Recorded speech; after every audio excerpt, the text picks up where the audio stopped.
Sabah al-Khair. Ladies and gentlemen, good morning and welcome to this 21st annual conference of the Economic Reform Research. I understood that this is organized with the Tunisian Economists Association.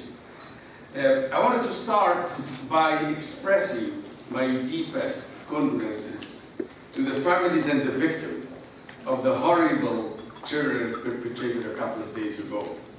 Our thoughts and the prayers are with them, and especially with their families and their friends. I want also to express my sincere thanks to all of you who are here today, because you braved the terror messages and intention, and you defeated their purpose by being here, because they really would have been very happy for you to cancel and actually to deter you from holding your conference in your second home, Tunisia. Thank you so much. This is the best message that you can send to them, but also this is the best expression of your solidarity and your support to Tunisia and to the democratic process in the Arab world. Thank you for this. How better to respond to the forces of tyranny and terror, which committed the horrible carnage last Wednesday? My answer is simple. We should now mobilize more and work even harder to make sure that our democratization process will keep on, whatever the difficulties we will be facing. We should also work hard to recover economically and to bring to the people at least what they have asked for. What are the objectives of their uprising? It is about the livelihood, it is about the quality of jobs, it is about dignity. We should not be deterred by these forces. We should, to the contrary, get our strengthened forces of their horrible intention. We should turn them in a very positive force to continue our democratization process. As you know, most Arab transition countries are still struggling with their tumultuous process and change. The political people start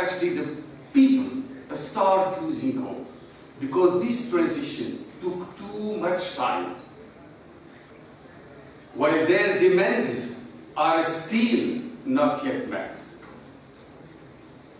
Worse, in many instances, their political and economic condition deteriorated. Growth is much lower than before the uprising. Unemployment is high, especially for our young men and women. Our fiscal deficits rocket, and most of all, people don't see where these things will lead. This is extremely important to take this into account. Extremism and radical Islam seized the freedom spaces created by the transition and actually spread their dark ideologies in our countries. They are expanding day by day, from Iraq to Syria, from Yemen to Egypt, and from Libya to Tunisia. And they're now setting forth even beyond our borders. We should neither be intimidated by these forces nor deterred by the complexity of our transitions, because time, the forces of history, and the noble aspiration of a human being are on the side of democracy. They are not on the side of these dark forces. Therefore, the best antidote to this poison is to enhance the economic development pace and depth. People want decent jobs and the dignity of work. They want to improve their livelihood and have a chance to build their own future. But at the same time, we should strive to find appropriate ways to sustain and accelerate the democratization process in our countries. The theme of this conference, democracy and economic development, can be more opportune.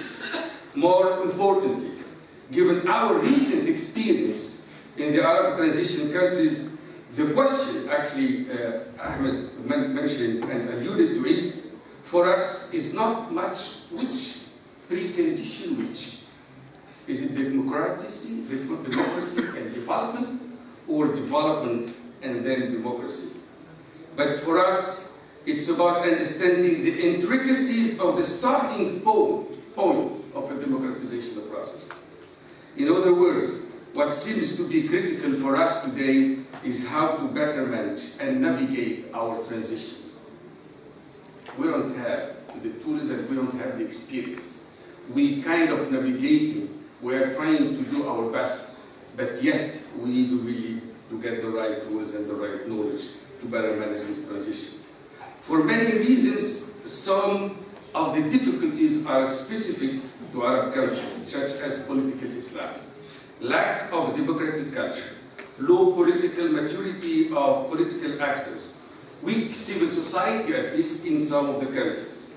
Our transition seems to be messy, costly, and highly uncertain. Another critical issue we face during the transition is really the role of state. We don't know how actually the state should act, but also the impact of the transition on the state institution, service delivery, and the rest, and how to manage public affairs. I can assure you that our institution took a big hit and their capacity has been seriously affected. We all have so many other questions we need to debate today with you and benefit from your experiences. I hope that these and other important questions will be dealt with in the plenary session, the 3 plenary sessions that Ahmed actually mentioned, and the different papers that they will be presented give us a little bit more of the instruments and understanding and the approach that we need to adopt and adjust our approach to the managing the transitional process here. We probably have many more other questions. We hope that we will debate them in a very frank and open environment as this one. But we would like also to concentrate a little bit on the specific issue that Arab countries are facing today.